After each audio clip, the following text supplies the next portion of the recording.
¿Qué tal está, Juan? Hola, buenas tardes. Supongo preocupado, ¿no?, por la situación en Gran Canaria. Hemos hablado con agentes de la Guardia Civil, están pasando una situación complicada, están viendo con impotencia cómo no paran de llegar cayucos de inmigrantes irregulares y cómo ellos están bajo mínimos. Aquí lo tienen, amigo. Una pareja de la Guardia Civil, 2 personas. Estos son todos los responsables de que toda esta gente llegue aquí. Vamos a ver cómo se organizan. Llevamos mucho tiempo desde que empezó la pandemia con problemas de efectivos, de material, de medios, pero desde la crisis de los cayucos de 2006, pues esto es cíclico. 14 años de fútbol, vamos a encontrarnos en la misma situación, un poquito más de coordinación con otros grupos policiales, pero nos siguen faltando embarcaciones del Servicio Marítimo de la Guardia Civil, nos siguen faltando aeronaves del Servicio Aéreo, nos siguen faltando vehículos, nos siguen faltando gente que pueda dar una respuesta adecuada a esta llegada de inmigrantes irregulares que tenemos últimamente con muchos cayucos y muchas pateras. Pero es curioso como la Cruz Roja no para de tener mejores medios, tienen inversión, reciben directamente los fondos del Ministerio del Interior para alojarlos en hoteles, y me sorprende que la Benemérita, que es quien tiene que vigilar, ¿no?, con la Policía Nacional esas entradas, pues les estén recortando, ¿no?, medios. Pues no le puedo responder. Usted lo ha explicado bien. Si como dicen los medios que viene Cruz Roja son dados por el Ministerio del Interior, bueno, pues habría que preguntarle al señor Marlaska a qué se debe que las ONGs tengan más medios que la Guardia Civil y que la Policía Nacional para poder cumplir con su obligación de velar por las fronteras españolas. ¿Cuántos inmigrantes irregulares han entrado en Canarias, ¿no?, en general, en los últimos meses?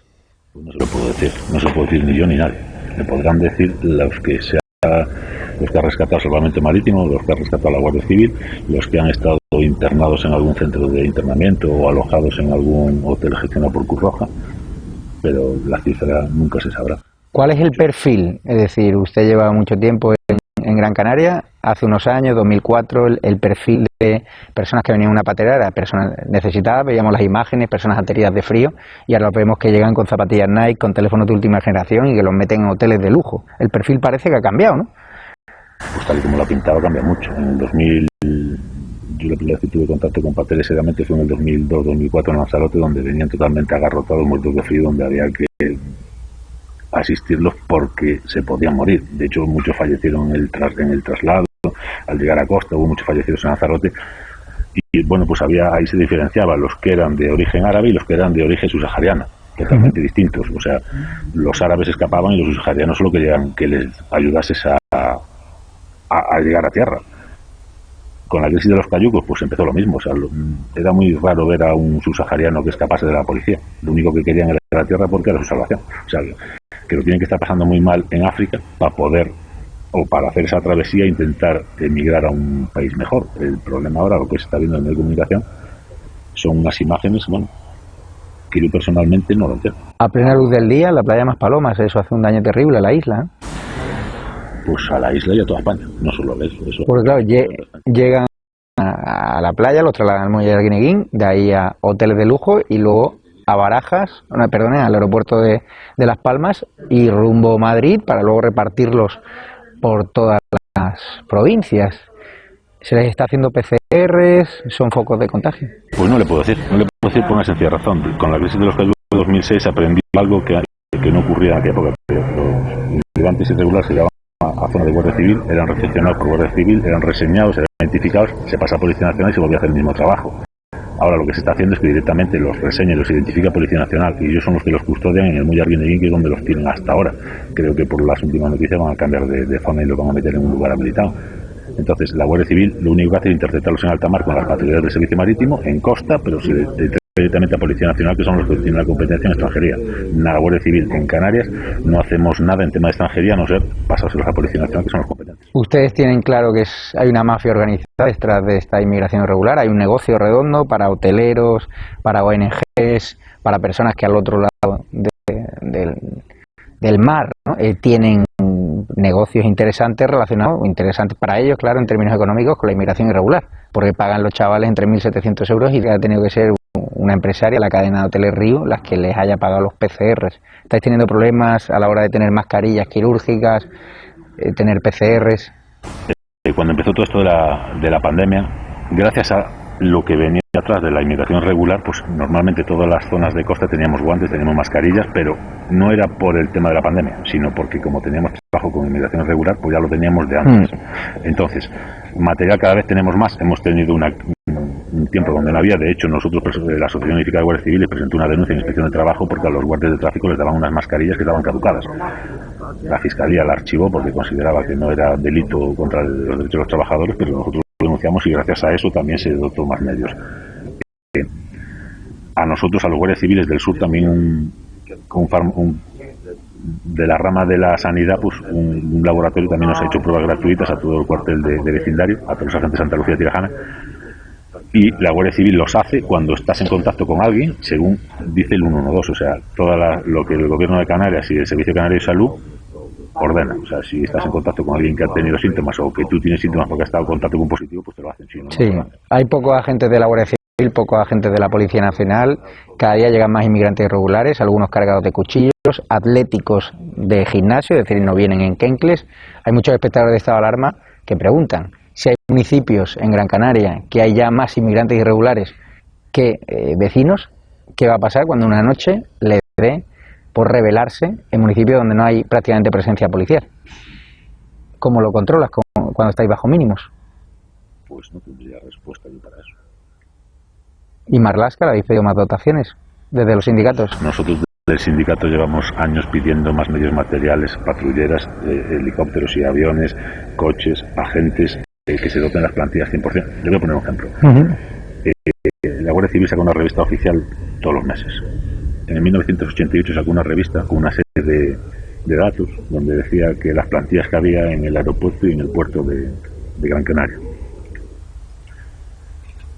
32 años después, esas plantillas no han aumentado ni un 1%. O sea, no lo digo yo, los datos están ahí y son con datos oficiales de la revista de la Guardia Civil de esa época. Y la situación actual no es la del año 88. El aeropuerto de Gran Canaria es el quinto de España, o era el quinto de España hasta el año pasado. ¿Hay medios también para controlar el narcotráfico que entra en la isla? Sí, medios hay. El problema es que no se puede controlar todo. Si tuviésemos más agentes y más medios y más efectivos, el SIBE, le tengo que decir que es un sistema seguro. O sea, es un buen sistema. No es infalible, pero el SIBE es un buen sistema. ¿Y la corrupción urbanística? Solo hay que dar una vuelta por Gran Canaria y ver que no se ha respetado demasiado los planes de ordenación. Pues le puedo decir que los compañeros del SEPRONA han levantado muchos casos de edificaciones ilegales y contra el urbanismo, sobre todo en Lanzarote, Fuerteventura, bueno, aquí en Gran Canaria también, en Tenerife. Si hubiese más agentes dedicados a perseguir esa serie de delitos, seguramente que saldría mucho más casos todavía. ¿Cuál cree que es la principal prioridad para la Guardia Civil, la principal reclamación que hacéis a Interior, ahora que estamos acabando la entrevista? Los agentes. Pues desde la Asociación Unificada de Guardias Civiles, la principal reclamación que hacemos al Ministerio del Interior es que nos dote del mismo sistema de trabajo que tiene la Policía Nacional, de los mismos derechos que tiene la Policía Nacional y del mismo salario que tiene la Policía Nacional. Le voy a poner un ejemplo. Un policía nacional en Canarias gana 6.000 euros más al mes que un guardia civil, haciendo lo mismo, y trabaja un mes menos al año. Tiene una serie de complementos de turnicidad, de territorialidad y de peonadas que los guardias civiles no tenemos.